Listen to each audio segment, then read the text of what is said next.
Kia ora, Markie here. I'm talking quietly and there's a bit of background noise because I'm working in a school at the moment and I've arrived a little bit early, so I had a bit of time. I've been wanting to do some vlogging.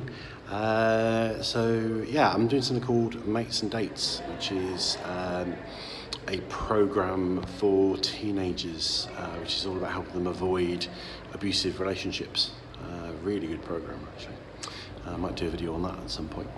So, hello Walrus Watchers, this is a retroactive jealousy video, probably a short one, and a warning this is around relapse.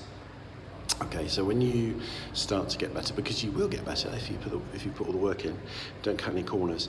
We've kind of touched on this before, but I wanted to do a video specifically on it.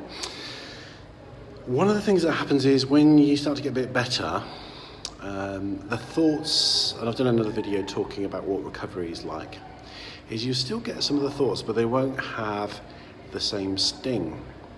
Okay, so you will probably find that from time to time your thoughts will stray onto the kind of things that were RJ triggers for you, but you know, it's like there's no pain. So it's like, this is weird. I'm thinking about, you know, when such and such happened, and you know, I'm not kind of going into meltdown.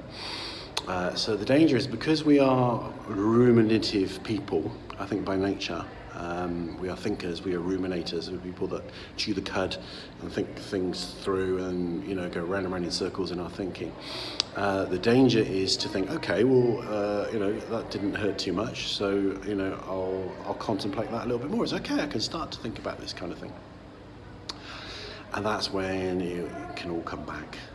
Okay, so keep applying the antidote technique. Okay, so a couple of videos to watch. The one I'll see if I can put some links in the description box below. The one on what does recovery look like, and definitely the one on the antidote. So the antidote technique, you have to keep applying it even when it feels like you're no longer being poisoned.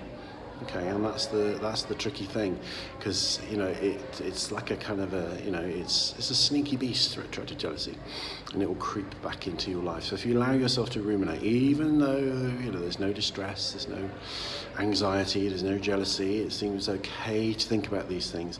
The tendency is, if you don't watch yourself, you'll do that more and more, and then you will, you know, eventually it will kind of kick in. It's very similar actually to because my background's a big part of my background's in addiction, and a lot of addiction triggers are like that. So, for example, pubs. You know, somebody that's been, you know, abstinent from alcohol because of alcoholism, that they can find that, you know, they avoid trigger places for a long time, and then as recovery gets stronger, maybe they start to kind of reintroduce going into some of those places. Now, that should be done in a very managed way, and often it isn't.